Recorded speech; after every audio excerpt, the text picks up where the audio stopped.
গল্পের শুরু হয় লাইট নামের একটি লাল রঙের ঘোড়াকে দেখিয়ে। ভোরবেলা সে তার মালিক মিস্টার লুকে ঘুম থেকে উঠায়। মিস্টার লু হচ্ছে একজন অবসরপ্রাপ্ত স্টান্টম্যান। যুবক বয়সে সে এই লাইট নামক ঘোড়ার সাহায্যে বহু মুভিতে স্টান্ট করেছে। তবে জীবনযাপন করতে এখনও সে এই ঘোড়াটির সাহায্যে ছোটখাটো রোড শো করে থাকে। লু ঘুম থেকে উঠে লাইটকে সঙ্গে নিয়ে রাস্তায় বেরিয়ে পড়ে। এরপর সে সারাদিন শো পারফর্ম করে। রাতের বেলা খাবার খাওয়ার জন্য সে একটি রেস্টুরেন্টে চলে যায়। কিছুক্ষণ পরেই সেখানে ডামি নামের একজন ব্যক্তি আসে। আসলে সে লুয়ের কাছ থেকে লোনের টাকা পায়, কিন্তু এই মুহূর্তে লুয়ের কাছে সেই লোন পরিশোধের টাকা না থাকায় সে আরো কিছুদিন সময় চেয়ে নেয়। কিন্তু এতে ডামি রাজি হয় না এবং সে লাইটকে কিছুদিনের জন্য নিজের কাছে রেখে দিতে চায়। এই নিয়ে তাদের দুজনের মধ্যে কথা কাটাকাটি হয় এবং এক পর্যায়ে লু তাদের সাথে মারপিট করতে শুরু করে দেয়। যেহেতু সে একজন স্টান্টম্যান, তাই সে নানান ধরনের কলাকৌশল দেখিয়ে সেখান থেকে পালিয়ে আসতে সক্ষম হয়। এর পরের দিন সকালবেলা হিজিন নামের এক ব্যক্তিকে দেখানো হয়। সে হলো লুয়ের বন্ধু। হিজিনকে খুঁজতে তার স্ত্রী মিস জুইও চলে আসে লুয়ের বাড়িতে।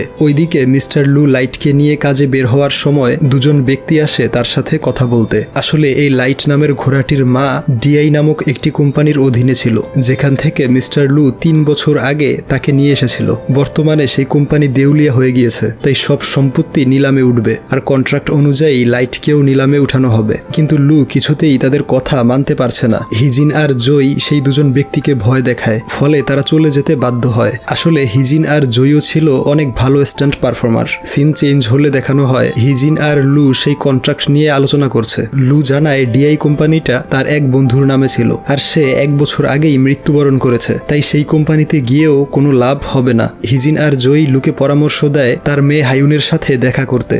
এরপর সিন চলে আসে একটি কোর্ট রুমে। মিকি নামের এক ছেলে তার প্রথম কেসটি লড়াই করছিল। হায়ুন সেখানেই উপস্থিত ছিল। আসলে মিকি হলো তার বয়ফ্রেন্ড। তবে ঠিক সেই মুহূর্তেই হায়ুন জানতে পারে লু তার সাথে দেখা করতে এসেছে, ফলে সে দ্রুত সেখান থেকে বেরিয়ে যায় এবং তাড়াহুড়ো করে লুয়ের সাথে কথা বলতে চলে আসে। লু তাকে জানায় সে একজন লয়ারের সন্ধান করছে যে তার ঘোড়াটির কেস লড়বে, কিন্তু হায়ুন জানায় সে এখনো পুরোপুরিভাবে লয়ার হয়নি। তবে সে যদি লয়ার হয়েও যায় তবুও সে লুকে সাহায্য করবে না। আসলে কোনো এক কারণে হায়ুন তার বাবাকে অপছন্দ করে। এই কারণেই সে লুকে বলে দেয় যে সে যাতে আর কখনো সাহায্যের জন্য না আসে। এই বলে সে চলে যায়। ওইদিকে লু ভীষণ মন খারাপ করে ফেরত চলে আসে। সিন চেঞ্জ হলে দেখানো হয় মিকি তার প্রথম কেসটিতে জয়ী হয়েছে, তাই হায়ুন তাকে শুভেচ্ছা জানায়। ওইদিকে লুয়ের সাথে দেখা করতে ডেভিড নামের একজন অ্যাকশন পরিচালক আসে। আসলে সে হলো লুয়ের পূর্ব পরিচিত এবং সে একটি মুভির অফার দিতে এখানে এসেছে। মিস্টার ক্যান নামক একজন বড় পরিচালকের মুভিতে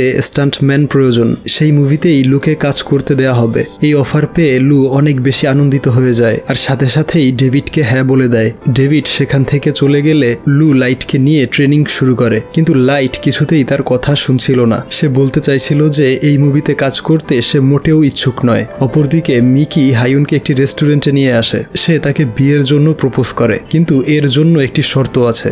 মিকির বাবা মা হায়ুনের পরিবারের সাথে প্রথমে মিট করতে চায়, এরপরেই তারা বিয়ে নিয়ে আলোচনা করবে। কিন্তু হায়ুন তাকে বলে সে অনাথ আর তার কোনো পরিবার নেই। এই বলে সে চলে যায়। রাতের বেলা হায়ুন তার মায়ের কথা ভাবতে থাকে। ফ্ল্যাশব্যাকে দেখানো হয় হায়ুনের মায়ের শেষ বিদায়ের অনুষ্ঠানে লু এসেছিল, কিন্তু হায়ুন এতটাই দুঃখী ছিল যে সে তার মায়ের সমাধিতে লুকে প্রবেশ করতে দেয়নি। আসলে লু কাজের সুবাদে অন্য শহরে গিয়ে বসবাস করত। তবে সে তাদের দুজনের কাছে প্রমিস করেছিল যে সে তার কাজ শেষ করে খুব দ্রুত ফিরে আসবে, কিন্তু সে তার কাজের প্রতি অনেক বেশি মনোযোগ দিয়ে ফেলায় পরিবারের কথা একদমই ভুলে গিয়েছিল। আর এই কারণেই হায়ুন তাকে অপছন্দ করে। কিন্তু হায়ুনের মনে পড়ে যায় তার মা মৃত্যুর আগে বলেছিল সে যাতে কখনো তার বাবাকে অপছন্দ না করে এবং সে যদি কখনো তার কাছে সাহায্য নিতে আসে তাহলে সে যাতে তাকে সাহায্য করে। এর কারণ লু তাদের ভালো রাখতেই পরিশ্রম করে যাচ্ছিল। এই কথা মনে করতে পেরে হায়ুন সিদ্ধান্ত নেয় সে তার বাবার সাথে দেখা করবে। তাই এর পরের দিন সকালবেলা সে লুয়ের বাড়িতে চলে আসে, কিন্তু সে ভিতরে প্রবেশ করার সাহস পাচ্ছিল না। ফলে একটি রেস্টুরেন্টে গিয়ে বসে থাকে। কিছুক্ষণ পরেই সেখানে লু হাজির হয় লাইটকে নিয়ে এবং সে রাস্তায় দাঁড়িয়ে পারফর্ম করতে শুরু করে, কিন্তু দুর্ভাগ্যবশত কেউই তার শো দেখছিল না। ওইদিকে দূর থেকে হায়ুন তার বাবার অসহায়ত্ব দেখে দুঃখী হয়ে যাচ্ছিল। এর কিছুক্ষণ পরেই লু বাড়ি ফিরে আসে মুভির জন্য ট্রেনিং করতে। তখনই সেখানে হায়ুন উপস্থিত হয়। লু তাকে দেখে অবাক হয়ে যায়। এরপর দেখানো হয় হায়ুন পুরো বাড়ি ঘুরে ঘুরে দেখছে। লু তার জন্য কফি তৈরি করে নিয়ে আসে। হায়ুন তাকে জানায় তার বয়ফ্রেন্ড মিকি লয়ার হিসেবে নতুন লাইসেন্স প্রাপ্ত হয়েছে, তাই মিস্টার লু চাইলে মিকি লাইটের কেসটা লড়াই করতে পারবে। সিন চেঞ্জ হলে দেখানো হয় হায়ুন বাহিরে লাইটের সাথে বন্ধুত্ব করছে। ওইদিকে মিকি আর লু লাইটের কেসটা নিয়ে আলোচনা করছিল। এরপরেই সিন 3 বছর পেছনে চলে যায়। তখন লাইট ছিল খুবই ছোট।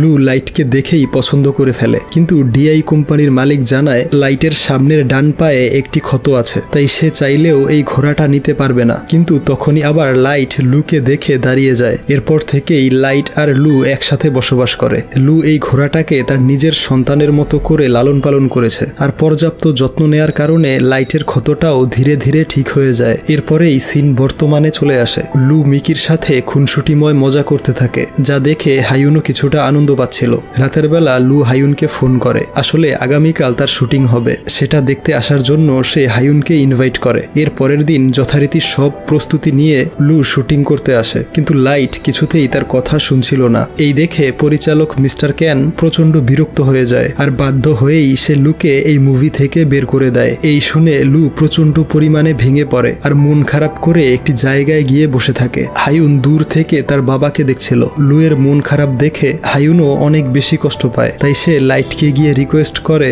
সে যাতে এই মুভির স্ট্যান্ডগুলো ঠিকভাবে কমপ্লিট করে। এরপরেই লাইট রেডি হয়ে যায় শুটিং করতে। ওইদিকে হায়ুনের কথায় লু নিজেও আত্মবিশ্বাস ফিরে পায়। এরপর দেখানো হয় তারা দুজন মিলে শুটিং কমপ্লিট করছে। লাইট এত ভালো পারফর্ম করে যে মিস্টার ক্যানের তাকে পছন্দ হয়ে যায়। ওইদিকে এতদিন পর একটি মুভিতে সফলভাবে কাজ করতে পেরে লু নিজেও অনেক বেশি আনন্দিত ছিল, আর তাকে আনন্দিত দেখতে পেয়ে হায়ুনও খুশি ছিল। এভাবে কিছুদিন পার হয়। লু একের পর এক মুভিতে স্টান্টম্যান হিসেবে কাজ করতে থাকে। একদিন সে খানিকটা আহত হয়, ফলে রাতের বেলা হায়ুন তার ক্ষত স্থানে ঔষধ লাগিয়ে দেয়। এর পরের দিন মিস্টার ক্যান তার কোম্পানিতে লুকে নিয়ে আসে। আসলে সে একজন মুভি পরিচালক হওয়ার পাশাপাশি একজন ঘোড়া প্রেমীও। সে পৃথিবীর বিভিন্ন প্রান্তের বিশেষ ক্ষমতা সম্পন্ন সব ঘোড়া তার অফিসে সাজিয়ে রাখে, আর সে এখন লাইটকেও তার এই সংগ্রহের অংশ করতে চায়, কিন্তু লু তাকে মানা করে দিয়ে চলে যায়। এর পরের দিন সেই দুজন ব্যক্তি আবারও লাইটকে তাদের সঙ্গে নিয়ে যেতে আসে, কিন্তু এবার হায়ুন তাদেরকে নানান ধরনের আইনি ধারার বিবরণ দিয়ে চলে যেতে বলে, কারণ তারা কোর্টে আপিল করবে। এরপর মিকি কোর্টে আপিল করতে চলে যায়। সিন চেঞ্জ হয়ে শুটিং সেটে চলে আসে। হায়ুন জানতে পারে আজকে একটি বিপজ্জনক স্টান্ট হবে। কন্ট্রাক্ট অনুযায়ী যে পরিমাণ উচ্চতা থেকে লাইটকে নিয়ে লাফ দেওয়ার কথা ছিল, এখন এর থেকেও অনেক উঁচু স্থান থেকে লাফ দিতে হবে। এই দেখে হায়ুন প্রচন্ড রাগান্বিত হয়ে যায়, আর শুটিং ম্যানেজারের সাথে ঝগড়া শুরু করে দেয়। সে আসলে লু এবং লাইটের নিরাপত্তা বাড়িয়ে দেওয়ার জন্য অনুরোধ করছিল, কিন্তু ম্যানেজার জানায় এতে তার কোনো দোষ নেই, সেট এভাবেই তৈরি করা হয়েছে, আর লুকে এই শুটিং যেভাবেই হোক কমপ্লিট করতে হবে, তা না হলে তাদের কোম্পানির অনেক বেশি লস হয়ে যাবে। কিন্তু হায়ুন তাকে বোঝানোর চেষ্টা করে কন্ট্রাক্ট অনুযায়ী কাজ করতে হবে, তা না হলে সে আইনিভাবে এর জবাব দিবে। কিন্তু সেই ম্যানেজার উল্টো তার সাথেই ঝগড়া শুরু করে দেয়। এমনকি সে জানায় যদি লু আজ স্টান্ট পারফর্ম না করে তাহলে তার পাওনা টাকা দেয়া হবে না। এই কথা শুনে লু পারফর্ম করতে রাজি হয়। এরপর দেখানো হয় লু লাইটকে বোঝানোর চেষ্টা করছে আজ যে করেই হোক তাকে এই স্টান্ট করতেই হবে, কারণ তা না হলে হায়ুন অনেক কষ্ট পাবে। এরপর দেখা যায় অনেক কষ্ট করে লু কোনো রকমে সেই স্টান্ট পারফর্ম করতে সফল হয়েছে। এতে হায়ুনও আনন্দিত হয়। রাতের বেলা লু হায়ুনকে নিয়ে রেস্টুরেন্টে আসে খাবার খেতে। এর কিছুক্ষণ পরেই ডামিও সেখানে উপস্থিত হয়, আর সে হায়ুনকে নিয়ে বাজে মন্তব্য করা শুরু করে, যা শুনে লাইট প্রচন্ড রাগান্বিত হয়ে যায় এবং ডামির উপর আক্রমণ করে বসে। ওইদিকে লুও ডামির লোকজনদের সাথে ফাইট করতে থাকে। সেখানে লুয়ের বন্ধু হিজিনও উপস্থিত ছিল, সেও লুকে সাহায্য করতে এগিয়ে আসে। এভাবে অনেকক্ষণ যাবৎ মারপিট হয় এবং শেষমেশ ডামি তার লোকজন নিয়ে পালিয়ে যায়। এদিকে হায়ুন লুকে জড়িয়ে ধরে বাড়িতে ফিরে যায়। এত বছর পর নিজের মেয়েকে কাছে পেয়ে লু অনেক বেশি খুশি ছিল। হায়ুন মিকির সাথে চলে আসার সময় লুকে জড়িয়ে ধরে। এর ফলে লু প্রচন্ড ইমোশনাল হয়ে যায়। এরপর কিছুদিন আবারও লু নিজের মতো করে শুটিং চালিয়ে যায়, তবে বিপজ্জনক সব স্টান্ট পারফর্ম করায় লাইটের ডান পায়ে আবারও সেই ক্ষতের সৃষ্টি হচ্ছিল, কিন্তু লু সেটা খেয়াল করেনি। একদিন শুটিং চলাকালীন সময়ে জয়ী অনেক বেশি আহত হয়ে যায়, তাই তাকে দ্রুত হসপিটালে নিয়ে আসা হয়। হিজিন একদম ভেঙে পড়ে নিজের স্ত্রীর এমন অবস্থা দেখে।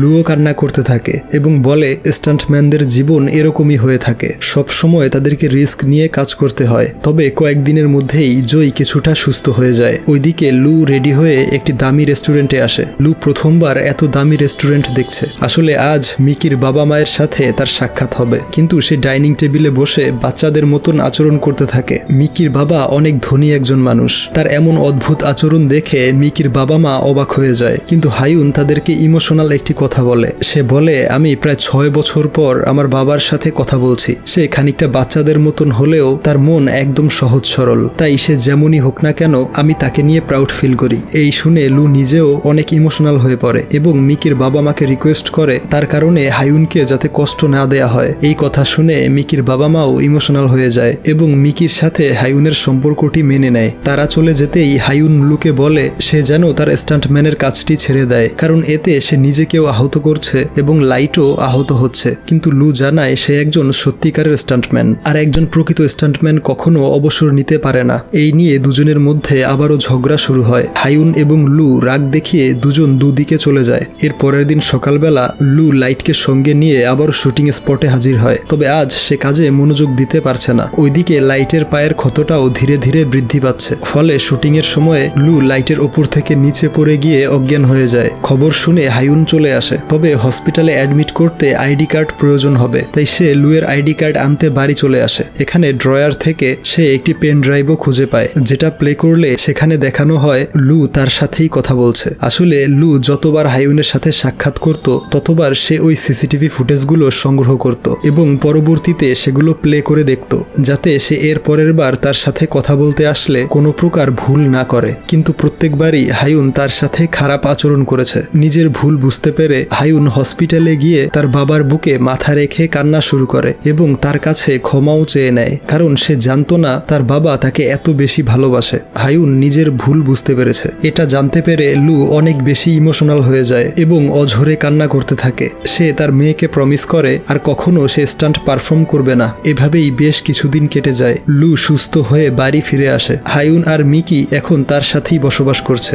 এক রাতে হায়ুন একটি পূর্ণ সিডি প্লে করে, যেখানে দেখানো হয় শুটিং চলাকালীন সময়ে লু বহুবার আহত হয়েছে, তবে সে কখনো থেমে থাকেনি, বরং পরিবারের ভরণ পোষণ করতে কাজ করে গিয়েছে। এর ফলে সে প্রচন্ড পরিমাণে ইমোশনাল ফিল করে এবং লুয়ের পাশে দাঁড়িয়ে কান্না করতে থাকে। লু তাকে একটি বিশাল দোলনার সামনে নিয়ে যায় এবং একটি কাহিনী শোনায়। প্রায় 8 বছর আগে এই দোলনাতে একটি স্টান্ট পারফর্ম করতে গিয়ে সে ভয়ঙ্করভাবে আহত হয়েছিল। মুভির পরিচালক তাকে হংকং পাঠিয়ে দিয়েছিল, আর 1 বছর সে কোমায় ছিল। কোমা থেকে বের হয়েও সে ভালোভাবে তার স্মৃতি মনে করতে পারছিল না। ঠিক এই কারণেই সে 2-3 বছর হায়ুনদের সাথে যোগাযোগ করতে পারেনি, অথচ হায়ুন ভেবে নিয়েছিল সে তাদেরকে ভুলে গিয়েছে। রাতের বেলা ডামি তার লোকজন নিয়ে লুয়ের বাড়িতে চলে আসে এবং লুকিয়ে লাইটকে চুরি করার চেষ্টা করতে থাকে, কিন্তু লু টের পেয়ে ঘুম থেকে উঠে যায় এবং ডামির সাথে ফাইট শুরু করে দেয়। এক পর্যায়ে লু জানায় সে ধারের টাকা পরিশোধ করতে পারবে। এই কথা শুনে ডামি মারপিট থামিয়ে দেয়। এর পরের দিন ল্যাং নামের একজন ব্যক্তি লুয়ের সাথে দেখা করতে চলে আসে। আসলে লু একবার তাকে মুভিতে কাজ করার সুযোগ করে দিয়েছিল। বর্তমানে সে হলো চায়নার অনেক বড় একজন অভিনেতা, তবে সে একটি মুভি প্রডিউস করবে, আর কৃতজ্ঞতা প্রকাশ করতে সে ওই মুভির মেইন লিড রোলে লুকে সুযোগ দিবে বলে জানিয়েছে। কিন্তু লু জানায় সে এখন আর মুভিতে কাজ করবে না, কারণ হায়ুন তাকে মানা করেছে। কিন্তু ল্যাং তাকে অনেক বেশি অনুরোধ করায় অবশেষে সে রাজি হয়। রাতের বেলা সে লাইটকে নিয়ে ট্রেনিং শুরু করে। ঠিক তখনই সেখানে হায়ুন চলে আসে। লু তার নতুন প্রজেক্টের কথাটি গোপন করার চেষ্টা করলেও লাইটের কারণে সে জেনে ফেলে লু নতুন মুভিতে কাজ করতে রাজি হয়েছে, ফলে সে আবারও অভিমান করে চলে যায়। এর পরের দিন সকালবেলা লু লাইটকে নিয়ে শুটিং স্পটে চলে আসে। সেখানে সিজিআই এর সাহায্যে একটি স্টান্ট পারফর্ম করা হচ্ছিল, কিন্তু লু জানায় সে সবসময় বাস্তবধর্মী রিয়েল স্টান্ট করে এসেছে, তাই একইভাবে সে তার নিজের মুভিতেও রিয়েল স্টান্ট পারফর্ম করবে। যদিও মুভির পরিচালক এবং ল্যাং তাকে এই কাজ করতে মানা করে, কারণ এই স্টান্ট খুবই বিপজ্জনক। যদি এই স্টান্ট করতে গিয়ে লুয়ের সামান্য পরিমাণ ভুল হয় তাহলে সে গুরুতর আহত হতে পারে, কিন্তু তবুও সে শুটিং করতে সামনে এগিয়ে যায়। তবে স্টান্ট পারফর্ম করার সময় হঠাৎ করেই তার মনে পড়ে এই বিপজ্জনক স্টান্ট করতে গিয়ে তার থেকেও বেশি ঝুঁকিতে আছে লাইট, আর যেহেতু লাইট সব সময় তাকে বিশ্বাস করে এসেছে, তাই সে কোনোভাবেই লাইটের জীবন ঝুঁকির মধ্যে রাখতে পারবে না। তখন লাইটের সাথে কাটানো তার প্রতিটা মুহূর্ত মনে পড়ে যায়, ফলে সে উঁচু স্থান থেকে লাফ দেওয়ার আগেই থেমে যায়। এরপর সে ল্যাংকে জানায় এই মুভিটা সে করতে পারবে না। শেষমেশ সে ল্যাংকে ধন্যবাদ জানায় তাকে শেষ সুযোগ দেওয়ার জন্য। এরপর সে সবার কাছ থেকে বিদায় নিয়ে ফেরত চলে আসে। হায়ুন তাকে দেখে প্রচন্ড পরিমাণ আনন্দিত হয়। সিন চেঞ্জ হলে দেখানো হয় কোর্টে লাইটের কেসটি নিয়ে শুনানি দেওয়া হচ্ছে। প্রথমে সরকার পক্ষের উকিল তার বক্তব্য পেশ করে, এরপর মিকি আর হায়ুন তাদের মতো করে সবকিছু উপস্থাপন করে, কিন্তু বহু চেষ্টা করেও তারা লাইটকে তাদের কাছে রাখতে সক্ষম হয় না। ফলে লাইটকে নিলামে উঠানো হয় আর তাকে মিস্টার ক্যান কিনে নেয়। ফলে লু বাহিরে গিয়ে বাচ্চাদের মতন কান্না করতে থাকে। বাবার এই অবস্থা দেখে হায়ুন তাকে জড়িয়ে ধরে সান্ত্বনা দেয়। এতে মিকিও অনেক ইমোশনাল হয়ে যায় এবং সে মিস্টার ক্যানকে অনুরোধ করে একবার শেষ চেষ্টা করে দেখে, কিন্তু এতেও কোনো লাভ হয় না, অর্থাৎ লাইটকে আর কোনোভাবেই আটকানো যাবে না। এরপর মিকি আর হায়ুন মন খারাপ করে বসে থাকে। কিছুক্ষণ পরেই লু সেখানে উপস্থিত হয় এবং মিকিকে ধন্যবাদ জানায়, কারণ সে নিজের সাধ্যমতো সবটুকু দিয়ে চেষ্টা করেছে। লু বাড়িতে গিয়ে লাইটকে জানায় আগামীকাল থেকে সে আর তার খেয়াল রাখতে পারবে না, কারণ তাকে মিস্টার ক্যান কিনে নিয়েছে। সে অনেক চেষ্টা করেছে কিন্তু কিছুতেই তার কেসটি জিততে পারেনি। এই সবকিছু শুনে লাইট একদম ভেঙে পড়ে এবং ইশারার মাধ্যমে বুঝিয়ে দেয় সে লুকে ছেড়ে কোথাও যাবে না। তার এমন আচরণ দেখে লু কান্না করতে থাকে। এর পরের দিন সকালবেলা গাড়িতে করে লাইটকে মিস্টার ক্যানের অফিসে নিয়ে আসা হয়। লু নিজের মনকে শক্ত করে কন্ট্রাক্ট পেপারে সিগনেচার করে চলে আসে এবং মিস্টার ক্যানকে বলে সে যাতে লাইটের ভালোভাবে যত্ন নেয়। লাইট অনেক আদরে বড় হয়েছে, তাই সে ভারী কোনো কাজ করতে পারে না, এই বলে সে চলে আসে। তবে লাইটও তার পেছনে আসতে শুরু করে। এক পর্যায়ে সে কাদার মধ্যে পড়ে যায়। এই দেখে লু গাড়ি থেকে নেমে আসে, তবে সে লাইটকে সাহায্য না করে উল্টো তাকে ধমক দিয়ে বলে মিস্টার ক্যানের কাছে ফিরে যেতে। যদিও সে মন থেকে চাইছিল না ধমক দিতে, কিন্তু এই ছাড়া তার আর কোনো উপায় ছিল না। লাইট এতটাই কষ্ট পায় যে সে মন খারাপ করে মাথা নিচু করে ফেলে এবং পিছন ফিরে মিস্টার ক্যানের দিকে যেতে থাকে। ওইদিকে গাড়িতে করে ফিরে আসার সময়ে লু অঝরে কান্না শুরু করে। এরপর অনেক দিন পার হয়ে যায়। লু কোনোভাবেই লাইটকে ভুলতে পারছিল না। সে সবসময় শুধু লাইটের ভিডিওগুলো প্লে করে দেখত।